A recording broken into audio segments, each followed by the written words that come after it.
మిగతా మతస్థులకు లేని పెద్ద క్యాన్సర్ వంటి జబ్బు కొందరు హిందువులకి పట్టుకుంది.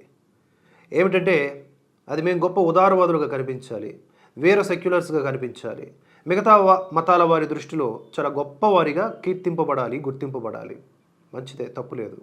మీరు నమ్మిన విదేశీ సెక్యులర్ సిద్ధాంతం మిమ్మల్ని అలా తయారు చేసింది. కానీ ఆ ఉదార వ్యాధి అనే పేరు సంపాదించడానికి మీరు పుట్టిన హిందూ ధర్మాన్ని కించపరచనవసరం లేదు కదా. అలాగే అందరినీ కలుపుకుపోవాలి అనే విశాల దృక్పథం ఉన్నటువంటి హిందూ ధర్మం పాటిస్తున్న అనేక మందిని ప్రలోభపెట్టు, మోసం చేస్తూ మా దేవుడు మాత్రమే దేవుడు అనే ఎక్స్క్లూజివ్ భావజాలాన్ని పెంచి పోషిస్తున్నటువంటి అబ్రహామిక్ మతాలలోకి లాగేస్తూ మీరు నచ్చే ఆ ఉదార భావ హిందూ ధర్మాన్ని బలహీనపరుస్తున్న అటువంటి శక్తులను ఖండించకుండా కూడా మీ ఉదార వ్యాధి మీకు అడ్డు తగులుతోంది.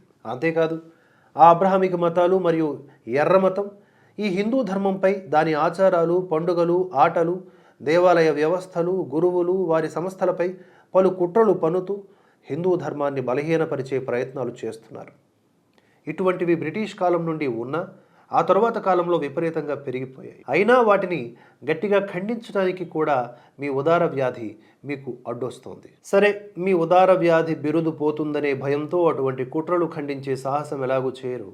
కనీసం ఏదైనా హిందూ సంస్థ మీద కానీ, గురువుల మీద కానీ ఏవైనా ఆరోపణలు వచ్చినప్పుడు అవి నిజమా, తప్పుడు ఆరోపణలా, వీడి వెనుకతలో ఏమైనా కుట్రకోణం ఉందా అనేటటువంటి కనీసం క్రాస్ చెక్ చేయాల్సినటువంటి విషయాల గురించి ఆలోచించకుండా ఆ కుట్రదారులు, ఆ ఎర్రమతంగాళ్ళు, ఆ యొక్క పాషండ మతాలలో కొంతమంది, ఇలా ఇతర హిందూ ద్వేషులు ఎవరైతే ఉన్నారో వారంతా కలిసి, అంటే నిజంగా వారికంటే ముందు మీరే ముందుగా పరిగెత్తుకొచ్చి ఆ సంఘటనల్ని గట్టిగా ఖండించేసి నేను సిగ్గుతో తలదించుకుంటున్నాను అని ఒకడంటే, నేను హిందువుగా పుట్టినందుకు సిగ్గుపడుతున్నాను అని ఇంకో ఉదార వ్యాధిగ్రస్తుడు, బాగా ముదిరిపోయినటువంటి మరొకడు, ఇలా అంటూ బోర విడుచుకొని నిలబడి మా ఉదార వ్యాధి ఎంత ముదిరిపోయిందో చూసారా అని ప్రదర్శనలు ఇస్తూ ఉండటం మనం చూసాం ఇటీవల కాలంలో.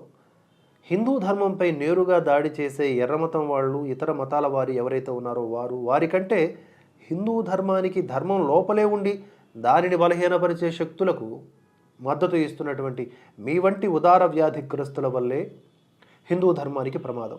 ఈ సోదంతా ఎందుకంటే ధర్మస్థల వివాదం అంతా కుట్రపూరితంగా జరిగింది.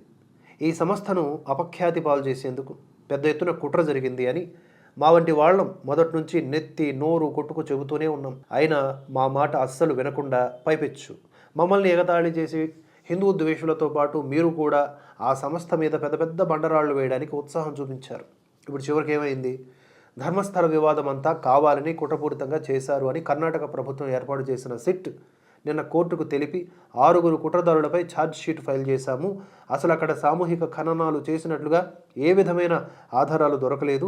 ఈ మొత్తం కుట్ర వెనకాల ఇంకా ఎవరు ఉన్నారో అనే విచారణ చేస్తున్నామని సిట్ కోర్టుకు తెలిపింది. మా ఇన్వెస్టిగేషన్లో ఎలాంటి మాస్ మర్డర్స్ లేవు. మొదటి ఫిర్యాదుదారుడైనటువంటి చిన్నయ్య శానిటేషన్ వర్కర్గా పనిచేసిన వాడు. అతను చేసిన ఆరోపణలు అబద్ధాలు, కుట్ర. దీనిలో యాక్టివిస్టులు, కొంతమంది ఇతరులు పాల్పంచుకున్నారు. ఈ విషయాన్ని సిట్ కోర్టుకు తెలిపింది. ఓవరాల్గా విచారణ సారాంశం ఏంటి?